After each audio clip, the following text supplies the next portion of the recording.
By 1958, all 4 Iowas had returned to the reserve fleet. Although they performed their shore bombardment role effectively, but not really any more effectively than the smaller, cheaper heavy cruisers. The manning requirements were significant, however, making them very expensive ships to operate for extended periods of time. The Navy would only reactivate one of the 4 USS New Jersey for the Vietnam War, and only in partial service.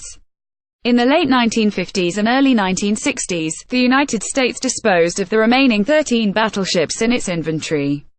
In the final months of the Second World War, the battleships of the U.S. Navy USN ranged across the archipelago of Japan, bombarding industrial, military and logistical targets at will. The Japanese military lacked enough ships, planes and fuel to defend the nation, leaving coastal areas at the mercy of the steel behemoths. Although most of the credit such that it is for the destruction of urban Japan belongs to the bombers of the U.S. Army Air Force, the battleships and cruisers of the Navy contributed their share. Recommended: America can't shoot down a North Korean nuke at the end of the war. Most of the USN's battleships were scrapped, sunk as targets are placed into reserve. When the United States went to war again, earlier than anyone had expected, 3 battleships of the Iowa class returned to service, bringing their sister USS Missouri off the coast of Korea. For 3 years, these ships would rain terror down upon North Korean and Chinese forces.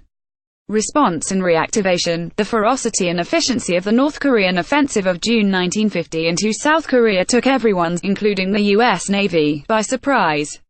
Nevertheless, local forces quickly responded, including the Oregon City-class heavy cruiser USS Rochester, which used its 8-inch guns to soften beaches at Incheon and elsewhere.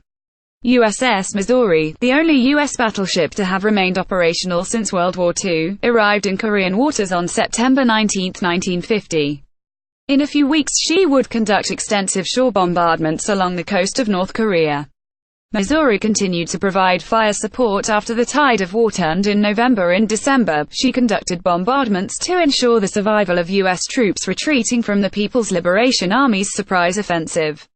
Recommended: the case for war with North Korea. Notably, the U.S. Navy decided not to transfer the 3 heavy cruisers of the Des Moines class, which mostly remained in the Atlantic and the Mediterranean. These cruisers, carrying auto-loading 8-inch guns, could lay waste to a coastal area nearly as effectively as a battleship. However, they were regarded as too important to the mission of deterring the Soviet Union to risk transfer to the Pacific. Recommended: China's new stealth fighter has arrived instead. The U.S. government decided to reactivate the 3 other Iowa-class battleships. Iowa, New Jersey and Wisconsin had all entered the reserve fleet before the beginning of the Korean War. All 3 remained in excellent condition, and required minimal modification in order to return to service. The most significant change came with the replacement of World War II-era floatplanes by helicopters. The Navy recommissioned New Jersey in November 1950, Wisconsin in March 1951 and Iowa in August 1951. Several heavy cruisers also conducted tours off of Korea, but the Navy declined to reactivate any of the 13 other battleships in the reserve fleet. Operations: each of the 4 battleships acted as a flagship at one time or another, contributing facilities necessary to the coordination of broader naval warfare efforts.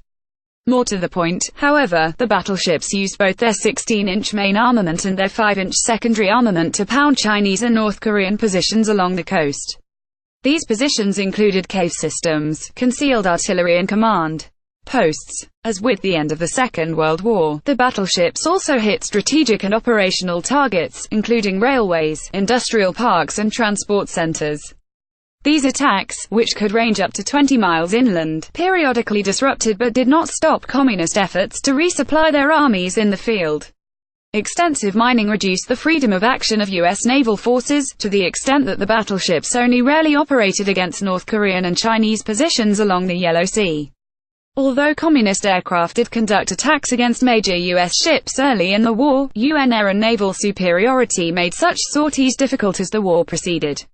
Other than mines, the main danger to the battleships came through coastal artillery, which they regularly sparred against.